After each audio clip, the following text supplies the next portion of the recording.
ফ্রান্সের একটি স্বেচ্ছাসেবী সংস্থার মাধ্যমে দুই বন্ধু এসেছিলেন জলপাইগুড়ির রাজগঞ্জ ব্লকের মোগরাডাঙ্গি হাওড়া সাউথ পয়েন্ট প্রতিবন্ধী স্কুলে।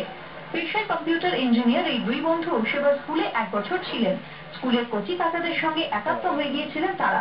ছোটদের সঙ্গে ভাবের আদান প্রদান সহজ করতে ওদের থেকে শিখে নিয়েছিলেন কাজ চালানোর মতো বাংলা। তাই দ্বিতীয়বার জলপাইগুড়ি এসে ওদের জন্য কিছু করার প্রয়োজন অনুভব করেন।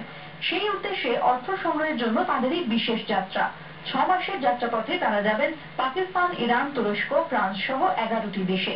সেখানে বিভিন্ন সংস্থার কাছে অর্থ সাহায্য চাইবেন জলপাইগুড়ির এই প্রতিবন্ধী স্কুলের জন্য।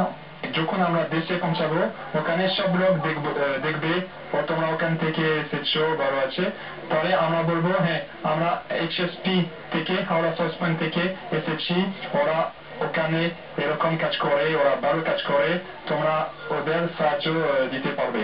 ওদের মেন উদ্দেশ্য হলো কিছু হ্যান্ডিক্যাপ বাচ্চাদের হেল্প করা। এই যে আমাদের হোম আছে, এই অর্গানাইজেশন এই বাচ্চাদের জন্য অল টোটাল এক্সপেন্স হয় ফরেন ডোনেশন। তাহলে সেই ডোনেশনের জন্য ওরা কালেকশন করে। বুধবার এক অনুষ্ঠানের মাধ্যমে এই দুই ভিনদেশী দাদাকে বিদায় জানালো কচি কাচারা। 3 চাকার অটোতে চেপে এল রেড দ্য রিভার এবং স্যালভেইন ভার্গভি তাদের যাত্রাপথে কলকাতা ছুঁয়ে যাবেন। রাজা চট্টোপাধ্যায়ের রিপোর্ট, জলপাইগুড়ি। ভারত ভুটান সীমান্তে জয়ন্তী পাহাড়